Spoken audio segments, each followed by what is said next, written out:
All right, keep it basement here. Joe List.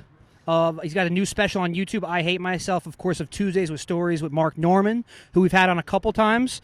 Thanks so much for doing this, Joe, out next to a highway at 22 West in Bridgewater, New Jersey. I've never been here. And, this might be a very bad setting, but thank you so much for doing it. No, it's cool. I like it. Is this menu in the way? It feels like it's like right in the face. No, dude. Thanks for having me. This is great. It's exciting. There's cars whizzing by. It's chilly. It's hard to gauge if you're like Norman, because Norman will just he'll do anything. Like, he's so cool. Yeah, it's so funny. We just recorded today, and I was like, stop asking me to do your fucking podcast. I'm not doing a podcast. But this is nice because we're here. It's here. Yeah, well, we just try to make it, it's not ideal, but we try to make it as simple as possible for the headliner, because it's like, you're not going to come to our studio, so it's like, let me just fucking literally just get in and get out. Right. Make it easy. And this is good because my wife's about to go on, so it's nice to be out here. Exactly. Kind of away from earshot. Sarah Talamash is also here. Man, the special was hilarious. Thank you. I don't know where to start. I know that the YouTube specials are a trend now, kind of. Sam started, then Mark, yep. You, I think Ted, Alexandra did one. People are starting to do it. And I just want to ask you, because I know you from the podcast, I'm a Tuesday. He doesn't know much about it, but I know you're an anxious guy. Yes. And with how we're working now, with Corona, I just want to ask how it's been, how it's affected you. It's been okay. I mean, for me, it's, I don't know. It's out of our control. I do whatever you're supposed to do. I wear a mask inside, outside. I feel like we're fine from what it seems like. I don't know. I'm not too worried about it. Early on, I was fucked up. I was like, 'cause I live in Queens, and I was like, okay, I guess we're all going to get it. We're all going to die. It's going to be a whole thing. And then after a couple months, and now I'm like, I don't want it. I still don't want to get it. I don't want to spread it, but it seems like I think we're fine. You're going to live your life, so... it's fine. Not to make this a therapy session, but starting out as a comedian, how is the anticipatory anxiety? Because that's one of the things that happens to me where, say when you wake up and you got a show at night, you're just ready. That anxiety is all day adrenaline, ready for the show. How do you balance that out? You open up for Louis, you're on Rogan, you talk about you're pacing around before Rogan.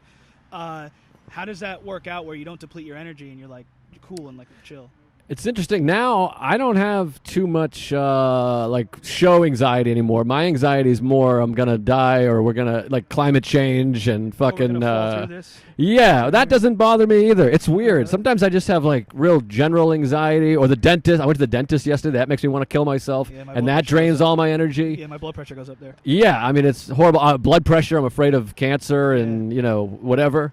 But shows, I never got too anxious. I talked about this before, but my anxiety was more to not do comedy. The idea of just being we talked about Springsteen before. Yeah. It was that feeling of just getting stuck in the mundane, shitty life. So that anxiety to me was greater. Living a meaningless life is greater than whatever a stage having thing. a purpose, yeah. Yeah. I always thought that travel, though, could be a little rough, though. You know what I mean? You get on the plane, you got to do the show at night. But I don't know, I'm kind of weird, too, as well, in a different way. Yeah, that doesn't give me anxiety too much. I don't know. My family gives me anxiety, I think. The dentist, cancer, that kind of shit. The show is whatever. No, yeah. I mean, you've been doing it 20 years. I figured a show anxiety's kind of gone. But it's funny you bring up the Springsteen line, because I was listening to you on Maron, also on Mark Maron, WTF, and you brought that up. And that's that, getting anxiety from that, I feel like the everyday person doesn't get anxiety from that, because I just think that's what you're supposed to do. It's kind of like you get anxiety, like you said, about others, more kind of eternal stuff, dying or cancer, scary shit like that. Yeah, my anxiety is more am I doing the right thing? Should I be doing push-ups right now? Should I be meditating right now? Should I be fucking writing? I have a lot of anxiety of I should have wrote a movie. I should be auditioning for things. Right. My career stinks or whatever. Should I have said yes to this? That kind of thing. So how is back opening with Louis? How was the Stress Factory? Stress Factory was great. I mean, working with Louis is nice because, first of all, he pays really well, and you do 10 minutes. So going back to the anxiety thing, this show, I'm about to headline this show. I'm trying not to do stuff on the special, so I got 35 minutes of material. Right. So I gotta figure out another 10. Right. So I kind of gotta stretch a little bit. So that's a little whatever. But doing 10 with him is fun because I can fuck around a little bit. And right. I'm at a point now with Louis where I'm not it doesn't feel like an audition. I don't, fuck him. I was just going to talk about you were talking about on Rogan with Louis how he has that computer where he doesn't have the internet for Yes, writing. yeah. How's the writing process go for you now? Because you were saying it's a distraction a lot of the times, looking at porn, jerking off, and stuff like that.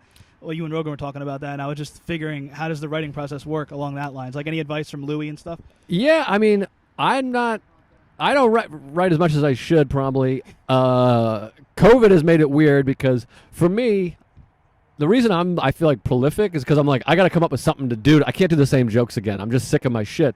And that comes from doing a weekend of work where you're doing 2 shows Friday, 2 shows Saturday, 1 show Sunday. So you're like,